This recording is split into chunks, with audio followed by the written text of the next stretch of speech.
पाठ 25 अलंकार। अलंकार का शाब्दिक अर्थ है आभूषण।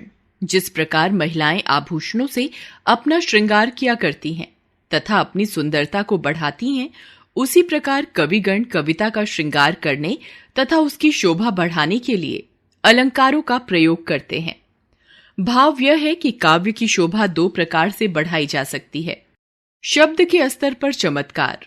शब्दों का चमत्कार पूर्ण प्रयोग करके अभिव्यक्ति को सुंदर बनाया जाता है। जैसे तरनी तनुजा तट तमाल तरुवर बहुछाए। इस पंक्ति में त वर्ण की अनेक बार आवृत्ति होने से अभिव्यक्ति में सौंदर्य आ गया है। अर्थ में चमत्कार। जब काव्य पंक्ति में शब्दों का इस प्रकार संयोजन किया गया हो कि उनके अर्थ में सौंदर्य अथवा चमत्कार आ जाए, जैसे तीन बेर खाती थीं वे तीन बेर खाती हैं। इस पंक्ति में तीन बेर शब्द दो बार प्रयुक्त हुआ है, पर दो अलग अलग अर्थों में। यहां पहले आए तीन बेर का अर्थ है तीन बार तथा दूसरी बार आए तीन बेर का अर्थ है तीन बेर के फल। इस प्रकार एक ही शब्द का दो अर्थों में प्रयोग अर्थ के स्तर पर अभिव्यक्ति सौंदर्य में वृद्धि कर रहा है। शब्दों के स्तर पर काव्य में चमत्कार उत्पन्न करने वाले अलंकारों को शब्दालंकार तथा अर्थ के स्तर पर काव्य में चमत्कार उत्पन्न करने वाले अलंकारों को अर्थालंकार कहते हैं। शब्दालंकार। अनुप्रास। जहां एक ही वर्ण एक निश्चित क्रम में एक से अधिक बार आवृत्ति हो, वहां अनुप्रास अलंकार होता है। जैसे सुरभित सुंदर सुखद सुमन तुझ पर खिलते हैं। स वर्ण की आवृत्ति।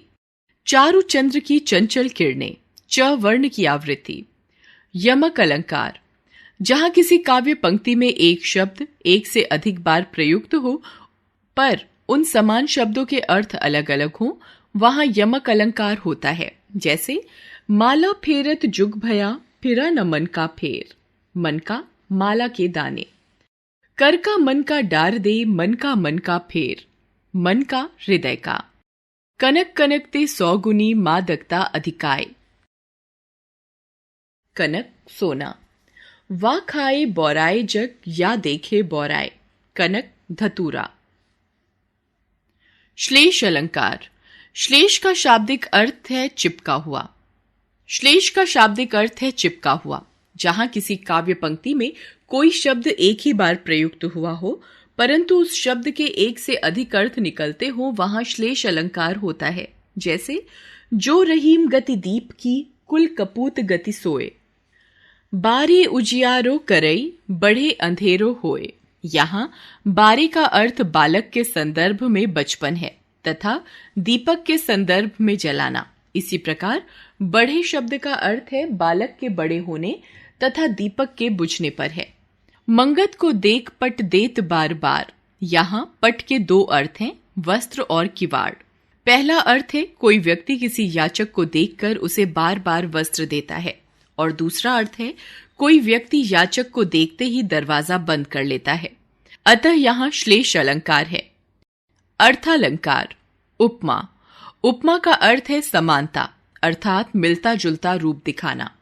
जहां किसी एक वस्तु के गुण, रूप, दशा आदि विशेषता की उसी विशेषता के लिए प्रसिद्ध वस्तु से समता यानी तुलना की जाए, वहां उपमा अलंकार होता है। जैसे हाय फूल सी कोमल बच्ची, हुई राख की थी ढेरी।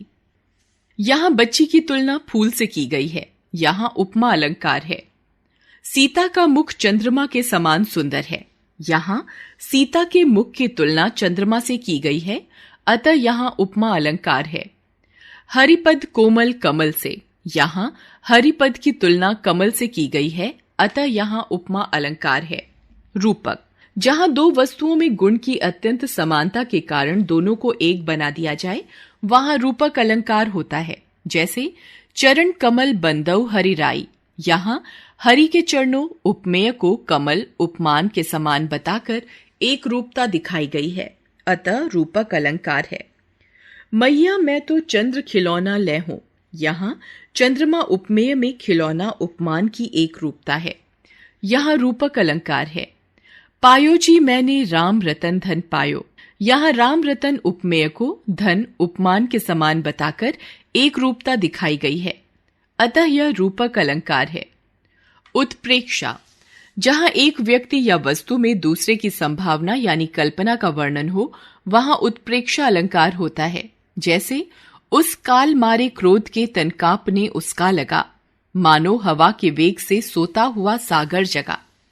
यहां क्रोध के कारण तन का कांपना ऐसा प्रतीत हो रहा था मानो हवा के वेग से सोता हुआ सागर उठ जाता हो, अतः यहां उत्प्रेक्षा अलंकार है। कहती हुई यो उत्तरा के नेत्र जल से भर गए, हिम के कर्णों से पूर्ण मानो हो गए पंकज नए। यहां आंसुओं से भरे उत्तरा के नेत्रों में ओस के कणों से युक्त पंकज यानी कमल की कल्पना की गई है। यहां उत्प्रेक्षा अलंकार है। अतिशयोक्ति। अतिशयोक्ति शब्द दो शब्दों से मिलकर बना है। अतिशय यानी बहुत अधिक, जमा उक्ति यानी कथन।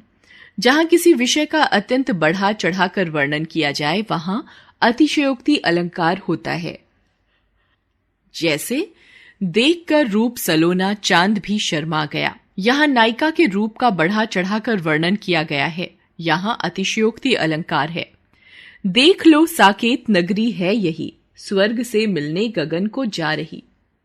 यहां साकेत नगरी की ऊंचाई का वर्णन बढ़ा चढ़ाकर किया गया है, अतः यहां अतिशयोक्ति अलंकार है। मानवीकरण। जहां जड़ वस्तुओं एवं पदार्थों पर चेतन का आरोप किया जाता है, अर्थात जड़ प्रकृति पर मानवीय क्रियाओं का आरोप हो, वहां मानवीकरण अलंकार होता है। जैसे लो यह लतिका भी भरलाई, मधु मुकुल नवल रस गागरी। यहां लतिका को एक नायिका की भांति प्रस्तुत किया गया है जो गगरी भरकर ला रही है।